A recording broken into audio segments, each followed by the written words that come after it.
Mazingira duni ya masomo shuleni yamepelekea wanafunzi wengi kuacha shule katika shule ya Ferdinand Kevin ama FK1 eneo bunge la kwanza katika kaunti ya Trans-Nzoia.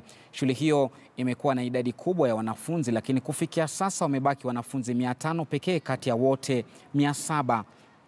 Wanafunzi hawa ama wanafunzi wengi hapo huketi kwenye sakafu, hali ambayo imepelekea idadi kubwa kuacha shule. Kulingana na mwalimu mkuu wa shule hiyo, hali hii imechangiwa na mgao mdogo kutoka serikalini.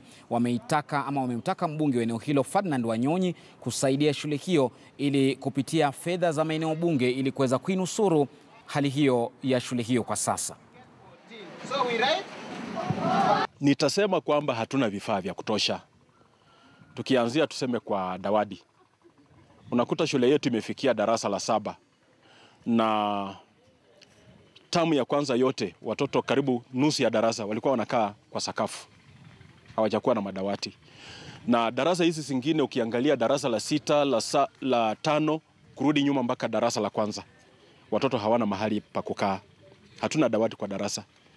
Na kwa sababu area ina poverty ya hali ya juu, unakuta kwamba tuna kwa mfano hata fencing ya shamba. Tulikuwa tumefence shamba hii, lakini unaona saa hii hatuna post ya fence.